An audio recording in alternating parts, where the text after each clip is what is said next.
조희연 TV. 일감 조희연입니다.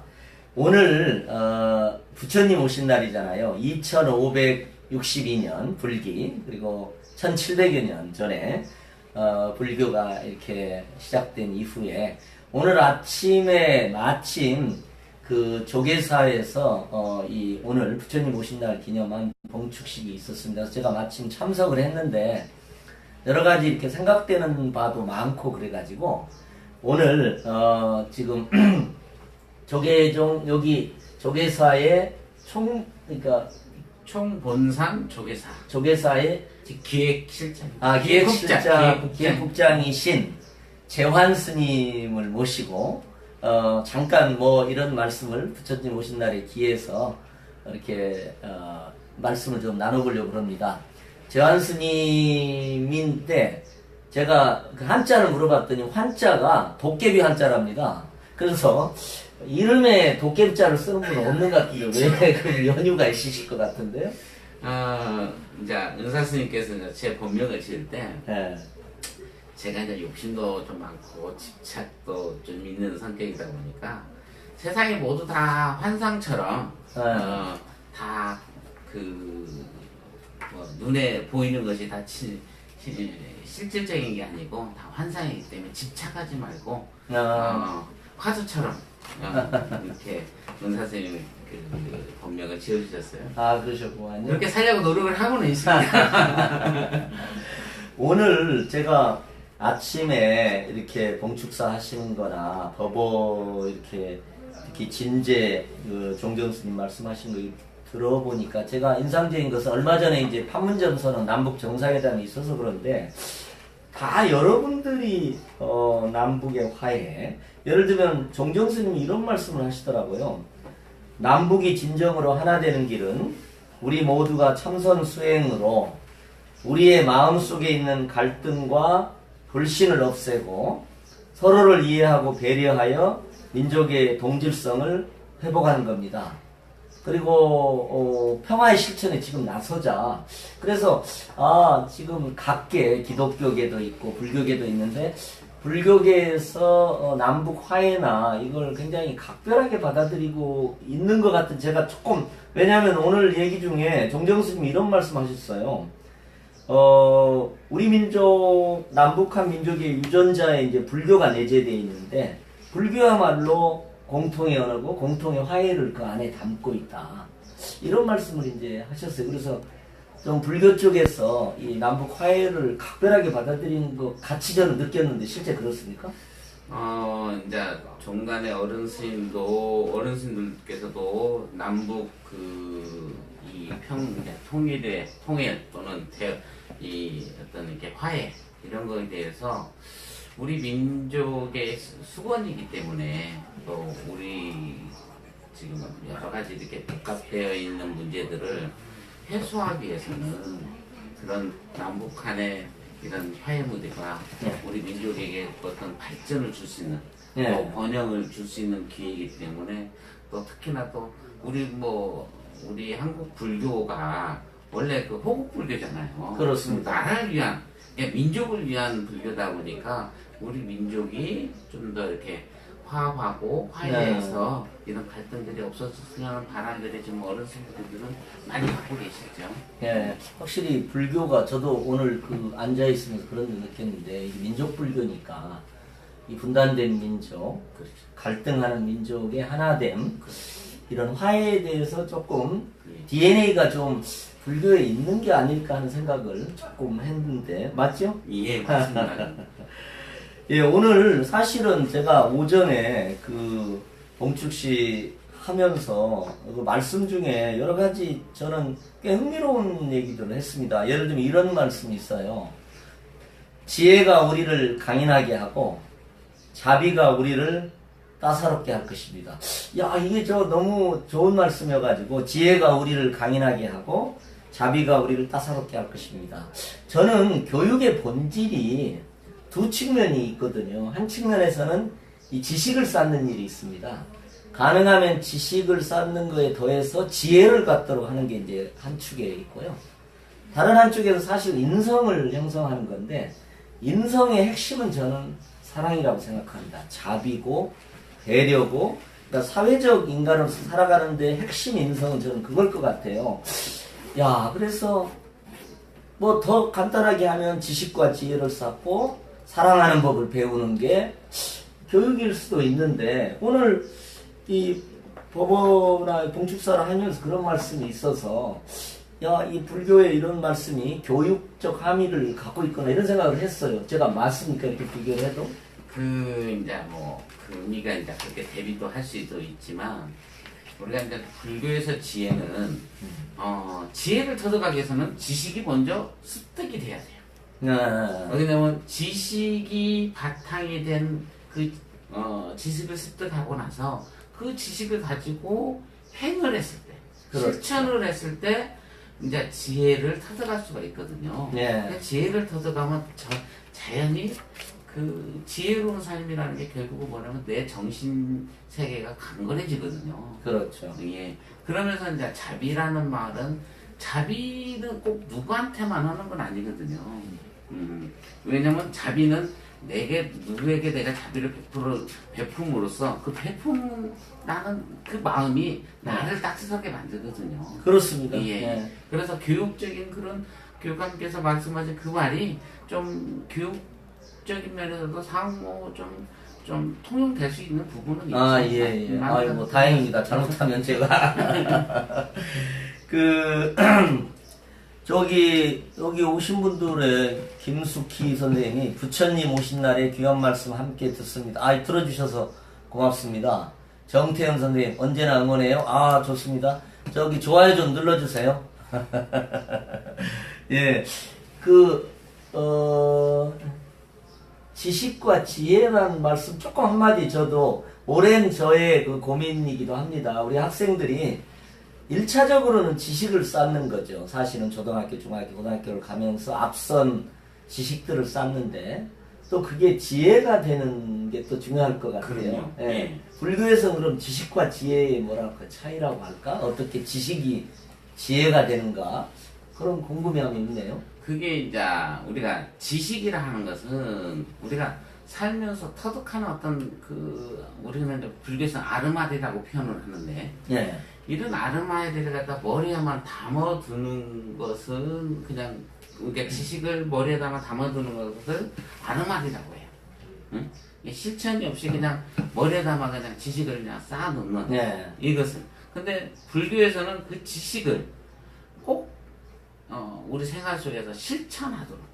부처님께서는 그 실천하도록 하시거든요. 예. 그 실천함으로써 지혜를 터득한다. 지혜를 배우는 것이 아니고 지혜는 터득하는 겁니다. 예. 내가 지식을 바탕으로 한 행을 함으로써, 행함으로써 그 지혜를 터득하게 된다. 이렇게 표현을 많이 하시죠. 제 식으로 얘기하면은 지식이 일종의 기술적 지식이라면, 지혜는 뭐라고 할까, 삶의 지식이라고 할까, 그렇죠. 실천적 행함의 지식이라고 할까, 이런 의미로 이렇게 한번 그렇죠. 생각을 보네요. 지혜는 그 지식을 상황에 맞춰서 그 상황에 맞춰서 사용할 수 있는, 그것이 그 어떤 상황상에 따라서 그 어떤 지식을 그 상황상에 맞춰서 사용할 수 있는 것을 지혜라고 보면 이렇게 생각합니다. 알겠습니다. 제가 오늘 오전에 이렇게 봉축식 참여하면서, 그전에는 별로 못 느꼈는데, 저희가 추구하는 혁신교육의 철학을 뭐 기독교의 뭐 성서에서도 끌어올 수 있지만 불교적 가르침에서도 많이 끌어올 수 있겠구나 하는 생각을 했어요. 그러니까 왜냐하면 저는 제가 뭐 4년 동안 내내 외치는 게 1등주의 교육에서 오직 한 사람 교육으로, only one 교육이다. 그러니까 1등만 의미가 있는, 1등만 교실에서 존중받는 게 아니고 모든 학생들이 존중받고 모두가 성장하는 교실, 모두가 성장하는 학교가 돼야 된다. 저는 이제 그렇게 얘기를 하는데, 뭐 너무 많이 알려진 겁니다만은 뭐 천상천하 유아독전, 오늘 오전에도 그런 말씀이 많았는데, 사실 유아독전이라는 게 유아독전적으로 아이를 바라보면 저는 그런 생각이 들더라고요. 그렇죠. 한 사람 한 사람이 이게 1등이냐 2등이냐가 아니고 그런 생각을 제가 했어요. 그게 그 불교에서는 이렇게 바라보죠. 우리가 나이가 많고 적음이 예. 상하관계가 아니고 수평적 관계에서 나보다 먼저 그 삶을 살아봤던 선배의 입장이어야 되는데 예. 우리는 이제 학교에서 교육이든 우리 일상생활, 이런 가정생활이든 다른 생활에서 보면 상하관계로 인간을 봐요. 그러니까는 그렇죠. 분명히 뭐 5살, 6살, 7살, 6살 이 조그만 아이들도 인간의 존엄성을 가지고 있거든요. 그렇습니다. 그러면 그 인간의 존엄성을 존중해줘야 되는데 우리는 어리니까 너는 내 뜻대로 해야 돼. 이런 식이거든요. 그러면 그렇죠. 그 아이들은 자기의 존엄성을 침해받으면 예. 그거에 대한 반항이 뭐냐면 어떤 어른들이 하는 말을 귀담아 듣지 않는다든지. 그렇죠. 그러니까 우리가 인간의 존엄성의 문제거든요. 예. 나이가 적건 많건 간에 그 인간이 존재함으로써 그 인간은 존귀할 수가 있어요. 네. 그게 이제 부처님이 말씀하신 천상천하 위화독존이라는 것은 인간으로서 태어나는 순간부터 그 사람은 인간의 존엄성. 예. 교육이라는 게 약간은 이제 이런, 제가 사회학을 해서 사회학적인 의미에서 보면 교육을 통해서,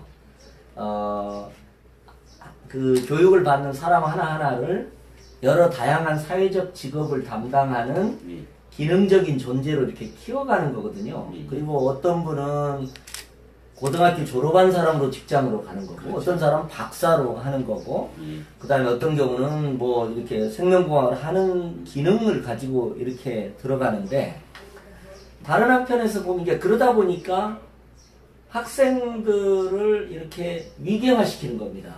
불교, 아까 말씀하신 걸로 보면 서열화시키는 겁니다.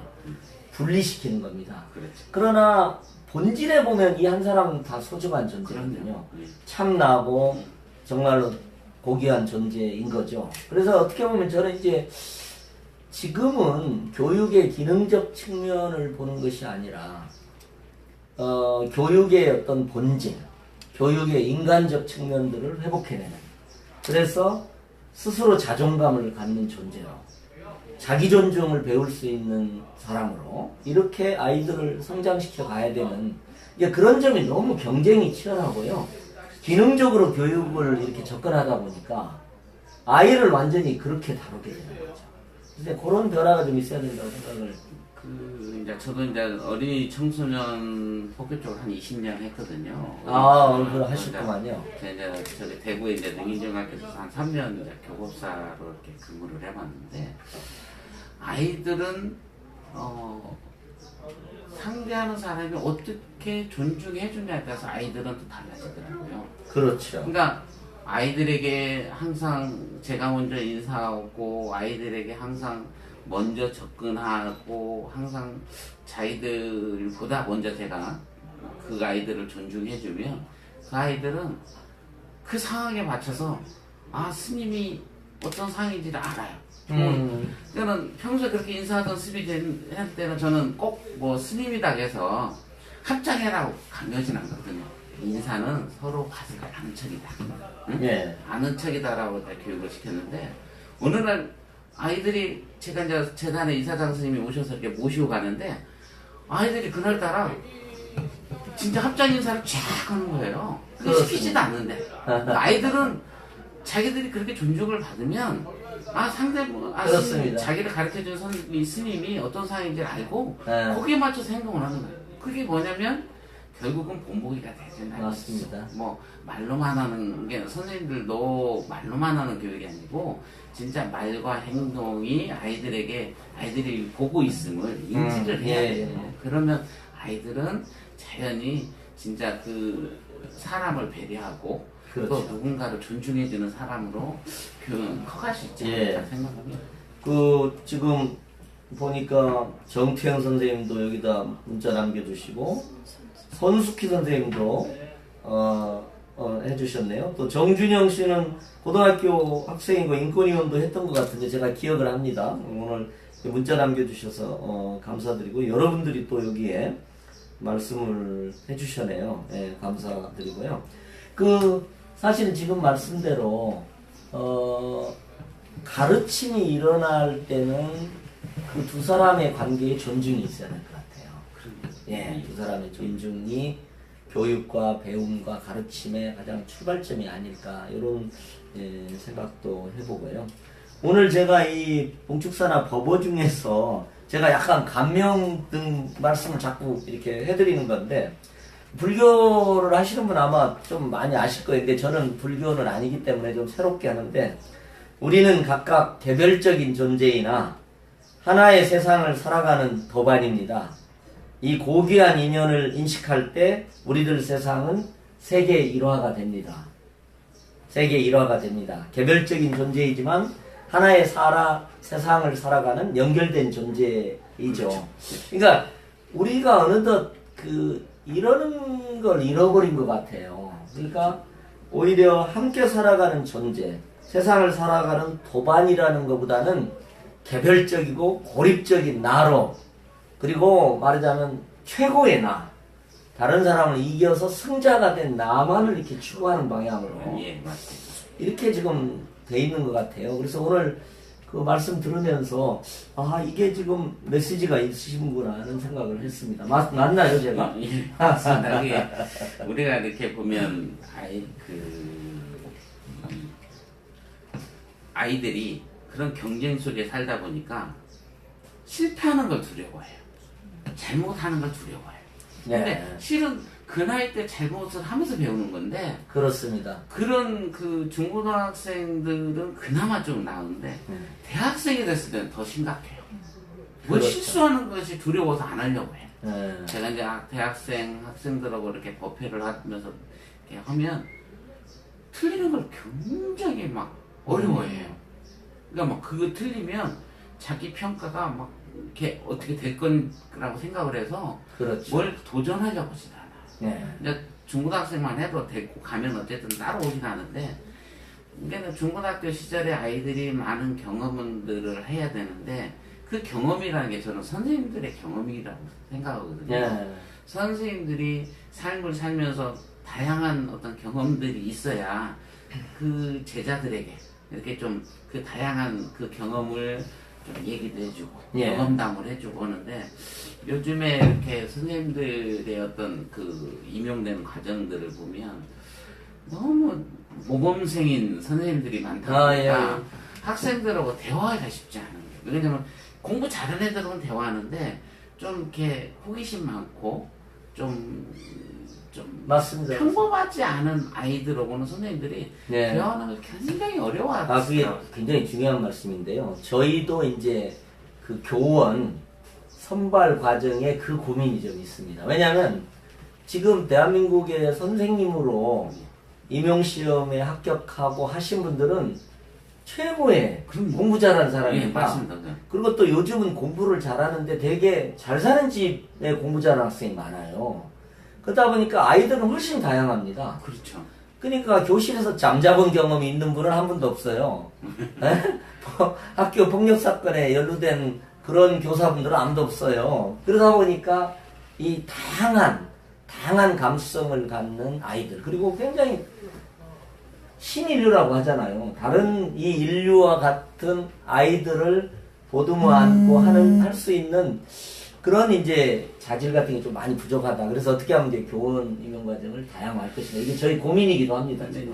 의제로 나와 있습니다. 그렇죠. 근데 그런 것들을 갖다가 또 그렇게 또 하기는 좀 쉽지 않은 제도적인 면이 있지 않습니까? 네, 그렇습니다. 그래서 공정성 문제가 또 있기 뭐 때문에. 이렇게 좀 그 다양한 경험 있는 이런 그 우리 삶에 보면 참 우리가 달인이라고 할 수 있는 이런 다양한 경험들이 있는 분들이 많지 않습니까? 우리 사회에. 학교 프로그램에 그런 분들을 좀 초빙해서 학생들하고 이렇게 그 대화할 수 있는 시간들을 좀 많이 하면 그 제도적으로 선생님들 임용을 그렇게 뽑는 것은 솔직히 그런 걸 어떻게 어떻게 할 수는 없지만 고민입니다. 예, 그렇지만 이제 이렇게 사회적으로 그렇게 경험이 이렇게 좀 많으신 분들이 있다면 그렇죠. 그분들을 좀 아이들이 좀 자기 어떤 롤 모델로 삼을 수 있는 이런 분들을 좀 학교에서 이렇게 좀 강연을 이렇게 아니면 아이들 물론입니다. 다양한 이런 것을 얘기를 들을 수 좀 있는 이렇게 좀 다양화를 시키면 좀 아이들이 좋은 영향을 받지 않을까. 그리고 아까 이제 실패 얘기도 하시고 그랬는데 마지막으로 제가 하나 소개시켜드리면, 어제 이제 이창승 선생님이 저 선거사무실에 오셨어요. 그래서 이제 말씀하시는 게 이 교실이라는 공간이, 학교라는 공간이 새로운 것에 도전하는 공간,